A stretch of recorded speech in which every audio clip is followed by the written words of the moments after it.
তেজপাতা, কাঁচামরিচ, এলাচ, দারচিনি,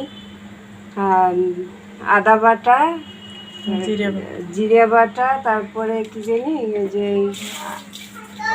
নারিকেল বাটা দিয়ে দিলাম। চাল আগে আনতে কইছি আমার পাস ওই ক্লিপটা মনো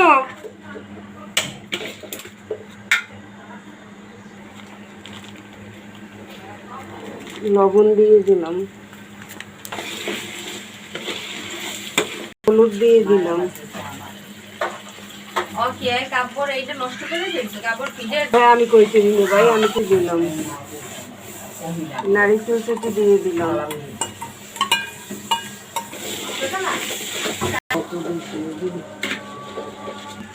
একটু জিরে বাটা,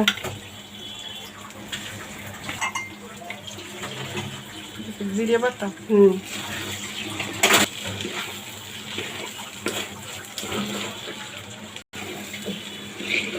এই যে এইটা ভালোভাবে কষানো হয়ে গেছে। এখন যে পরিমাণে চাল ডাল নিছি তার ডাবল পরিমাণে জল দিয়ে দিলাম।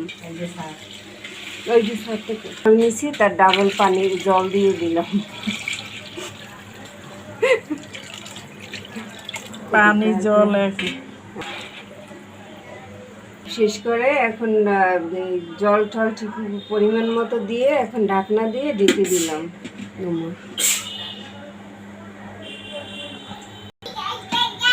10 মিনিট পরে ঢাকনাটা তুলে নিয়ে একটু নাড়া দিলাম।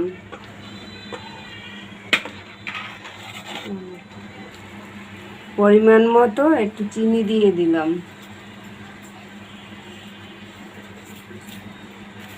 নাড়া দিয়ে দিতে আছে। অল্প পরিমাণে একটু ঘি দিয়ে দিলাম।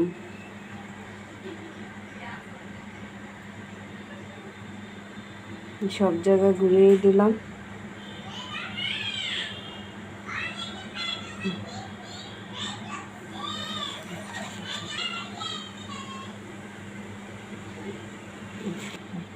ঘি দিয়ে একটু নাড়াচাড়া দিয়ে খিচুড়িটা হয়ে গেছে, একদম ঝুরঝুরে হয়ে গেছে। আর অল্প সময় রাখে নামাই ফেলাবো। আর 2 মিনিট রাখলেই তো হবে না? হ্যাঁ, একদম সুন্দর হয়েছে রান্নাটা।